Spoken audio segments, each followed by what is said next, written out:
दोस्तों नमस्कार। Mains answer writing का सिलसिला चल रहा है हमारा फर्जी मॉडल उत्तर का पोल खोल। उस कंटिन्यूशन में निरंतरता में एक और सवाल लेकर हम आपके सामने उपस्थित हैं। तो मेरा निवेदन है आपसे कि आप आज़ाद देश के आज़ाद नागरिक हैं, आपका विचार अलग हो सकता है, हमारा भी अपना विचार है भाई, लेकिन फर्जी मॉडल उत्तर को हम फर्जी मॉडल उत्तर ही कहेंगे, ठीक है, और उससे आप बच के रहेंगे। हमारे समाज में साइंटिफिक टेम्परामेंट को बढ़ाना हमारा मौलिक कर्तव्य है, हम उस कर्तव्य को निभा रहे हैं। आप भी उस कर्तव्य को निभाइए। जो टीचर आपके साथ फर्जीवाड़ा कर रहा है उसका आलोचना कीजिए। अगर आप सार्वजनिक जीवन में हैं तो आलोचना होगा और आलोचना को स्वीकार कीजिए। यदि फर्जी मॉडल उत्तर है तो फर्जी है। आप डिस्कशन और डिबेट के माध्यम से आंसर राइटिंग कीजिए ना, उससे बेहतर कुछ नहीं हो सकता है, ठीक है। आप किसी भी शहर में हो लेकिन डिस्कशन और डिबेट के माध्यम से आप सीखिए, वो बेहतर हो सकता है। और हमेशा ओरिजिनल क्वेश्चन में प्रैक्टिस कीजिए, ठीक है। फोटो स्टेट कॉपी और फोटो स्टेट आंसर से आपका सेटिस्फैक्शन मिल सकता है, सिलेक्शन नहीं, ठीक है। तो आइए हम देखते हैं एक और क्वेश्चन। 3 नंबर क्वेश्चन तक हम आपके सामने हल किए थे।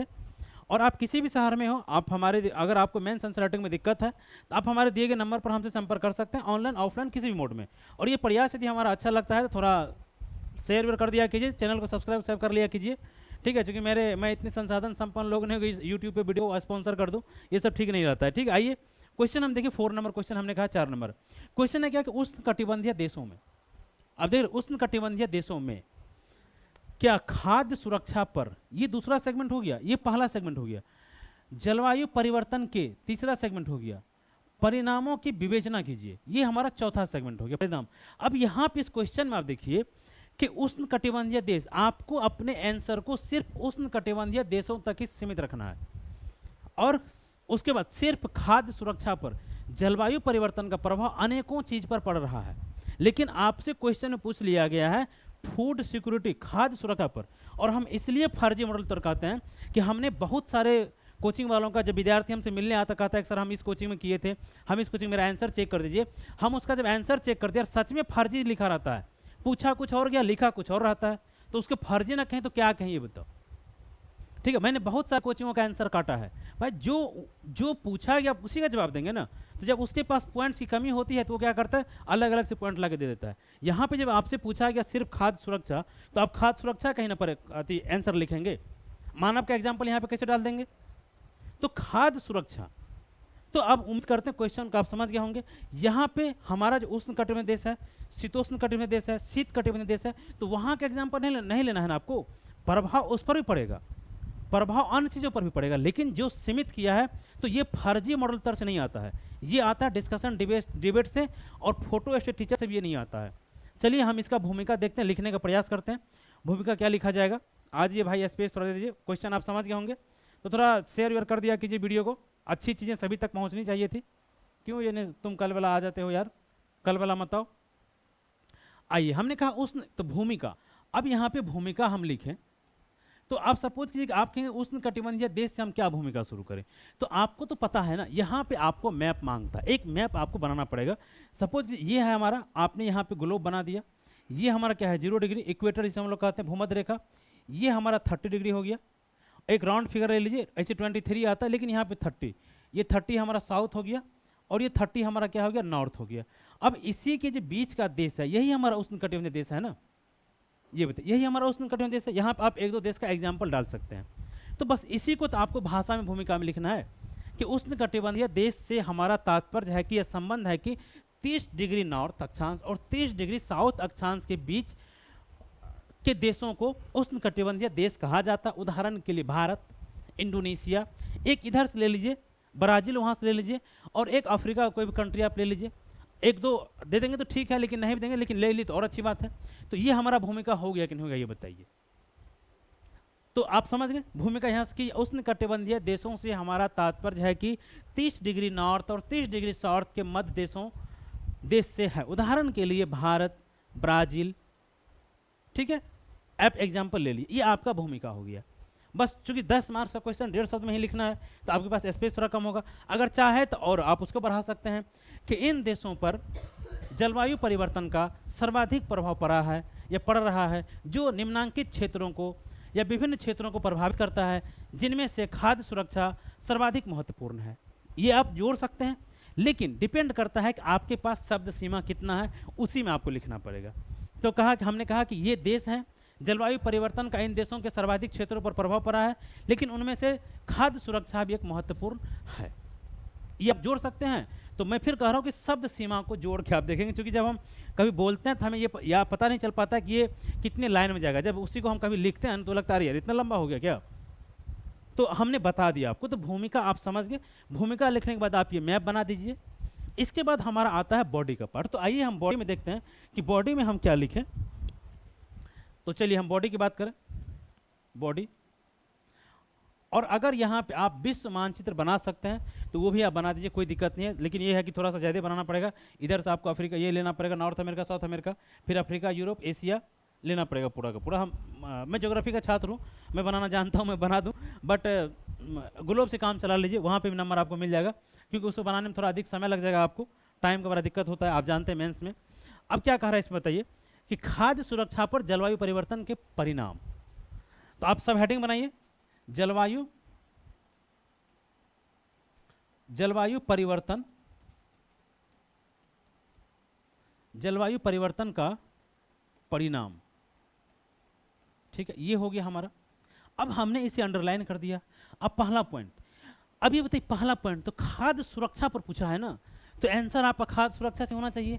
तो देखिए जलवायु परिवर्तन होगा, ठीक है, तापमान बढ़ जाएगा, वर्षा अधिक होगी, सूखा पड़ेगा, बाढ़ आएगा, तो क्या होगा। सबसे पहले हमारा खाद्य संकट हो सकता है। यहाँ पे खाद्य संकट आप कहीं कैसे, तो हमने इसे एक्सप्लेन कर दिया, बता दिया कि जब चरम तापमान हो जाएगा, कहीं सूखा पड़ेगा, बेमौसम बारिश होगी, तो कहीं बाढ़ आ जाएगा। इससे हमारा फसल उत्पादन कम हो सकता है। जो हमारा बनी बनाई फसल है या जो फसल हमारी खेत में लगी हुई है, जो उत्पादित फसल है, उत्पादित फसल आप कह सकते हैं, वो नष्ट हो सकता है, खराब हो सकता है। तो हमारे पास अन्न की कमी हो सकती है। जो हम अन्न भंडारण करते हैं, भोजन का खाद्य पदार्थों का भंडारण करते हैं, उसकी हमारे पास कमी हो सकती है। तो कमी होगी तो खाद्य संकट होगा कि प्रभु क्यों नहीं होगा, ये बताइए। तो पहला पॉइंट आप एक्सप्लेन कर लेंगे, ठीक है। चलिए हम दूसरा बात करते हैं। अगला देखिए, अब हम बात करते हैं यहाँ पे आहार पैटर्न की। आहार पैटर्न, अब कहेंगे सर ये क्या, आप बताइए इससे क्या होगा। जैसे कुछ फसल हो सकता है टेम्परेचर, जैसे गेहूं देखिए, गेहूं ठंडी के मौसम में होता है। बहुत सारी ऐसी फसलें होती है जो कि ठंड के मौसम में होती है। लेकिन यदि टेम्परेचर बढ़ेगा और उन फसलों के लिए कम अनुकूल जलवायु अगर नहीं होगा, तो शायद उसका उत्पादन हमारे जो उष्ण कटिबंधीय देश है उसमें ना हो। जैसे गेहूँ है, मटर है, पी है, इन सब चीज़ों में क्या होता है ठंडी के मौसम में, जिसे हम लोग क्या कहते हैं रबी फसल में उत्पादन होता है। तो रबी फसल पे तो प्रभाव पड़ेगा, सभी रबी पे नहीं पड़ेगा, लेकिन कुछ पर तो प्रभाव पड़ेगा। हो सकता है जैसे अभी आप देखिए, आज से कुछ दिन पहले तक बहुत सारे पारंपरिक भोजन थे। जैसे अभी सरकार मोटे अनाज को बढ़ावा दे रही है। ये पारंपरिक भोजन पहले हमारे आहार का हिस्सा था, लेकिन वो धीरे धीरे हमारे थाली से दूर होते चले गया। तो क्या हुआ, हमारा आहार पैटर्न चेंज हो गया ना। जो पहले भोजन करते थे वो तो अब चेंज हो गया। पहले मरवा की रोटी होती थी, आप लोग पता नहीं जानते हैं कि नहीं जानते, मुझे नहीं पता, बस होता था बहुत। और वो क्या था, मक्का द रोटी, कौन साग होता है, ये सब चलते रहता है ना। तो पंजाब में सीमित है, हाँ, मक्का द रोटी, सरसों का साग। तो ये पहले बिहार में भी काफ़ी खाया जाता था, लेकिन अब नहीं खाया जाता। पहले बाजरे रागी की रोटी लोग खाए थे, लेकिन वो आहार पैटर्न से निकल गया था। इसलिए सरकार को दोबारा श्री अन्न योजना चलाना पड़ा। तो क्या हमारा आहार पैटर्न इससे चेंज होगा कि नहीं होगा। जलवायु परिवर्तन के परिणाम स्वरूप कम तापमान में उपजने वाली फसल या उत्पादित होने वाली फसलों पर इसका नकारात्मक प्रभाव पड़ सकता है, और हो सकता है कि उसके उत्पादन पूर्णतः समाप्त हो सकता है। इससे हमारे आहार पैटर्न प्रभावित होंगे, बदल जाएंगे, चेंज होंगे। आप लिख लेंगे, उम्मीद करते हैं आप लिख लेंगे दूसरा पॉइंट। चलिए हम लोग तीसरा पॉइंट की बात करें। तो खाद्य जाल, क्या हमारा सी फूड, जो हमारा सी फूड है, जिसको हम लोग समुद्री भोजन कहते हैं, सी फूड या एग्रीकल्चर, जो समुद्री कृषि आजकल चला है, हाइड्रोपोनिक्स या सी एग्रीकल्चर, जो भी आप नाम दे सकें उसको। तो क्या ये बताइए जो हमारा सी फूड है उस पर प्रभाव पड़ेगा कि नहीं पड़ेगा। आप जानते हैं कि जब तापमान बढ़ता है तो प्लैंकटन मर जाता है, परवाल भित्ती हमारा, हाँ जो परवाल होता है, शैवाल वो हमारा मर जाता है, मछलियाँ भाग जाती है। तो क्या मछली हम लोग खाते हैं कि नहीं खाते हैं। भारत में बहुत मछली खाया जाता है। तो जब ये सी फूड्स हमारा खत्म होगा कि नहीं होगा, ये बताइए। तो इस पे जलवायु परिवर्तन का प्रभाव पड़ा कि नहीं पड़ा। ठीक है, अब देखिए यहाँ पे क्वेश्चन ये भी ऐसा भी आ सकता था कि पर्यावरण पर प्रभाव। यदि पर्यावरण पर प्रभाव पूछता तो हम यहाँ पे इसको जैव विविधता लगा देते। ठीक है। तो सी फूड्स आप समझ गए, जो हमारी आप एग्जाम्पल ले लेंगे ना कि तापमान बढ़ने से हमारा जू प्लैंकटन, फाइटोप्लैंकटन या जो हमारा शैवाल है उसकी कमी हो सकती है, वो समाप्त हो सकते हैं, जिससे मछलियों पर या समुद्री जो आहार जाल है या समुद्र में जो रहने वाली जैव विविधता या जो जीव है उसके, तो खाद्य संकट या खाद्य जाल या खाद्य सुरक्षा क्या सिर्फ मानव का, पशु का नहीं, और वो भी तो मानव खाता है, उससे उसके भी जो समुद्र में जो हमारे जीव रह रहे उसके खाद्य सुरक्षा पर भी संकट उत्पन्न होगा, और उसके माध्यम से जो मनुष्य जो मछली या सी फूड्स खाते हैं उनके खाद्य सुरक्षा पर भी संकट उत्पन्न होगा। समझ गए, आप इसे लिख लेंगे। तो तीसरा पॉइंट आप एक्सप्लेन कर लेंगे। चलिए अगला हम लोग देखते हैं क्या बात करें भाई। पशुधन, दूध, पनीर, दही, मक्खन, मलाई, ये सब कहाँ से आएगा? ये सब कहाँ से आएगा? पशु से ही आएगा ना। और आप जानते हैं कि जैसे गाय है, अगर बहुत अधिक टेम्परेचर वो लोग बर्दाश्त नहीं कर पाता है, भैंस तो बिल्कुल ही बर्दाश्त नहीं करता है। तो अगर इस तरह की समस्या आएगी, टेम्परेचर बढ़ेगा, तो क्या उसका पशुधन पे प्रभाव पड़ेगा? हो सकता है पशुधन पे बहुत अधिक प्रभाव ना पड़े, बहुत अधिक जीवित ही बच जाए, संभव है। लेकिन जो उसका उत्पादन है, दूध का प्रोडक्शन है, जो गाय आज 10 लीटर दूध देती है, अगर टेम्परेचर काफ़ी अधिक रहेगा, उसके लिए चारा का संकट हो जाएगा पशुधन के लिए। बताइए चारा का संकट होगा कि नहीं होगा? जो चारा अभी आसानी से अवेलेबल है, तो अत्यधिक अगर बारिश होगी, सूखा पड़ेगा, तो जो उसके लिए घास है, चारा है, फसल अगर बर्बाद होगा, तो वो चारा कहाँ से आएगा? जब चारा नहीं आएगा भरपूर मात्रा में, पौष्टिक चारा नहीं आएगा, तो पशुधन जो दूध उत्पादन करता है, मांस उत्पादन करता है, या उससे हम जो पनीर या मक्खन इत्यादि निकालते हैं, तो क्या उस पर प्रभाव पड़ेगा गुरु की नहीं पड़ेगा? तो आप इसे लिख लेंगे। पशुधन पे खाद्य संकट चारा के रूप में, और उस पे उत्पादित उत्पाद, उसके द्वारा उत्पादित उत्पाद दूध, मक्खन, पनीर आदि जो मनुष्य अपने खाद्य में शामिल करता है, प्रभाव पड़ेगा। तो आप लिख लेंगे। चलिए अगला पॉइंट हम बात करें। अब इन सब को देखिए, जो हम बात करते हैं एक पौष्टिकता, यानी इसको हम लोग कहते हैं गुणवत्ता। जो पौष्टिकता या गुणवत्ता की बात, जैसे कि हमारे फल हैं, फ्रूट्स हैं, अगर टेम्परेचर अधिक बढ़ेगा तो जो सेब है, अच्छे जी सेब है, वो हिमाचल प्रदेश में जो उगाया जाता है, तो क्या वो उगेगा? तो जो हमारे भोजन की क्वालिटी है, जो खाद्य श्रृंखला में हमारा जो खाद्य पदार्थ की क्वालिटी है, गुणवत्ता है, उस पर प्रभाव पड़ेगा कि नहीं पड़ेगा? जो पौष्टिकता है भोजन की, उस पर प्रभाव पड़ेगा। पौष्टिकता पे प्रभाव पड़ेगा, तो क्या उससे हमारा खाद्य संकट उत्पन्न नहीं होगा?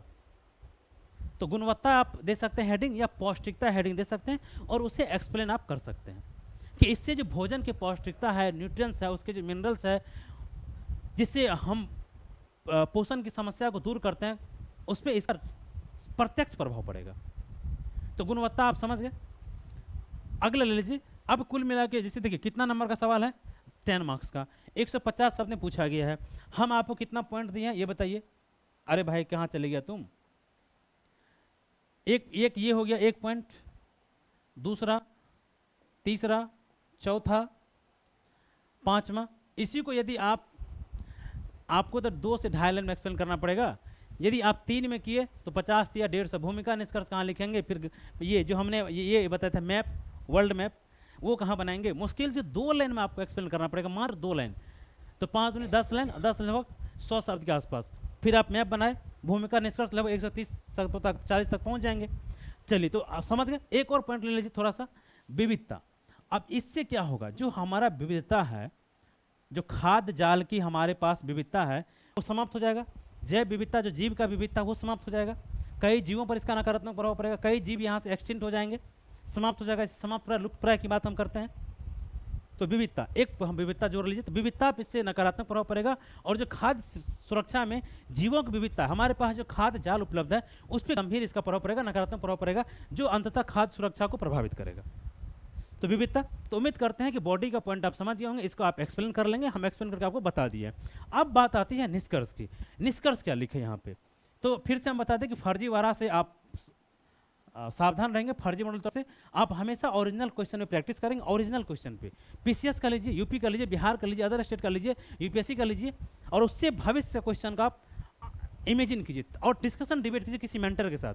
आप चाहे तो हमारे मेंटरशिप में भी तैयारी कर सकते हैं, नहीं तो ऐसा कोई जरूरी, आप चाहें तो कर सकते हैं। अगर आपको दिक्कत हो, समस्या हो, तो आप कर सकते हैं।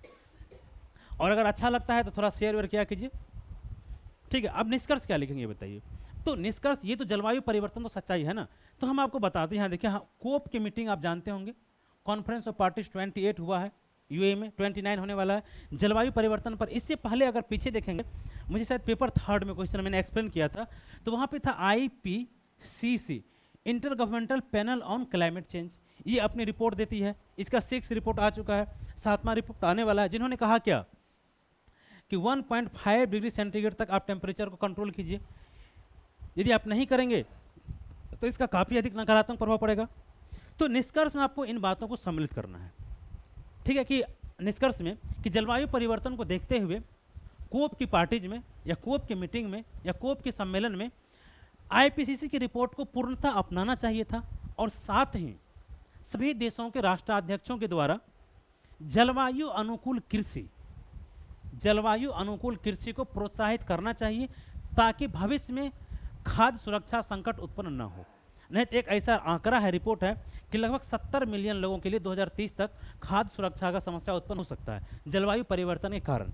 और आप अगर SDG गोल पढ़ेंगे तो वहाँ पे नो पॉवर्टी और नो पॉवर्टी, और दूसरा जो हमारा गोल है वो नो न्यूट्रिशन या ऐसे नो भूखमरी का है, हाँ, नो पॉवर्टी नो भूखमरी। तो जो हमारा सस्टेनेबल डेवलपमेंट गोल का जो लक्ष्य है हम उसे ही प्राप्त कर सकते हैं। तो निष्कर्ष यदि आपको लंबा लगा तो आप इसको छोटा कर दीजिए कि दुनिया के सभी राष्ट्राध्यक्षों को IPCC की रिपोर्ट को स्वीकृति देनी चाहिए थी, या संपूर्ण रूप से स्वीकृति देनी चाहिए थी, और साथ ही जलवायु अनुकूल कृषि को प्रोत्साहन प्रदान करके किसानों को प्रोत्साहित करना चाहिए था, या जलवायु अनुकूल कृषि पर सब्सिडी प्रदान करके, सहायता प्रदान करके किसानों को प्रोत्साहित करना चाहिए था। आप इतना भी निष्कर्ष लिख सकते हैं। तो हमने कहा निष्कर्ष हम आपको बड़ा बता दिए, छोटे बता दिए। कितने आपके पास शब्द बचते हैं लास्ट में लिखने के लिए, वो आंसर आप लिख रहे होंगे तो वहाँ आपको सिर्फ पता होगा कि निष्कर्ष हम कितना लंबा लिख सकते हैं। ठीक, ऐसे कम से कम 15-20 शब्द का निष्कर्ष तो होना, 20 शब्द का निष्कर्ष होना, कम से कम 2 लाइन का निष्कर्ष होना चाहिए था। तो उम्मीद करते हैं कि आप ये सब हम बैकग्राउंड में आपको बता दें समझने के लिए कि जलवायु परिवर्तन इस तरीका से हो रहा है, और आप इसमें पढ़ते होंगे तो आंसर आपको समझ में आ गया होगा। उम्मीद करते हैं कि यदि आपको अच्छा लगा तो आप थोड़ा शेयर कर दिया कीजिए। और चलिए हम मिलते हैं अगले वीडियो में फिर नेक्स्ट क्वेश्चन के साथ। तब तक के लिए आपको बहुत बहुत धन्यवाद।